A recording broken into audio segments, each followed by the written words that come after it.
think that there are real issues in China now, and they changed really in the last 4 years. And that is that they need a restructuring. A lot of the spending, well, let's say, individuals, 70% of their money was in real estate. Real estate has gone down. Stocks have gone down. Salaries have gone down. And so, and as a result, they're not spending and they're concerned and they're holding money in cash. With deflation, cash is a relatively good asset class.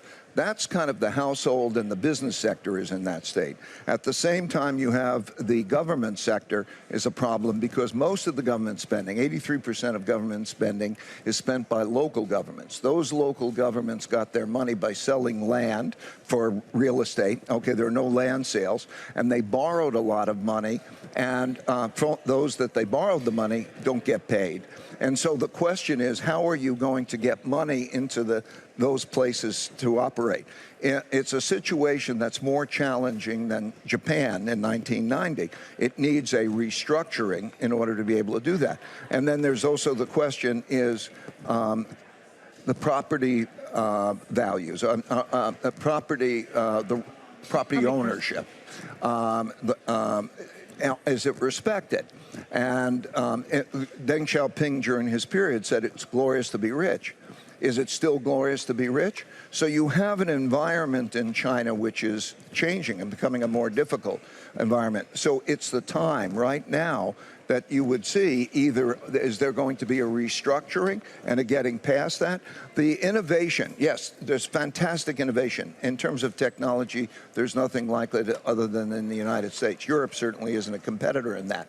However, it's very much government directed. Can there still be entrepreneurship and that inventiveness? These are big cosmic questions for... Given the environment that you have just painted for us, is China still the place to do business? Is China still the destination for your investment money? You've said time and again that you should be invested in China. Yes, I just want to be clear about the investing in China. In all countries, there are cycles and ups and downs and so on. And in no country should you invest so much money that it becomes a dominant portion of your portfolio. So in China, I still invest in China. The question is the size of the investment and how that investment is structured.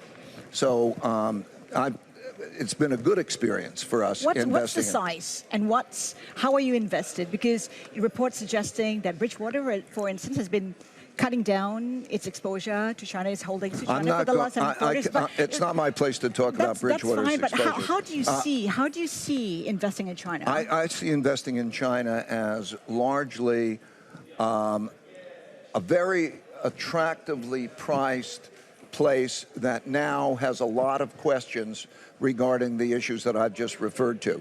In other words, the economic issues and the political issues regarding property rights and whether it's still glorious to be rich and how that'll work. Therefore, there's a small percentage of our portfolio which is in China and will stay in China, through this process.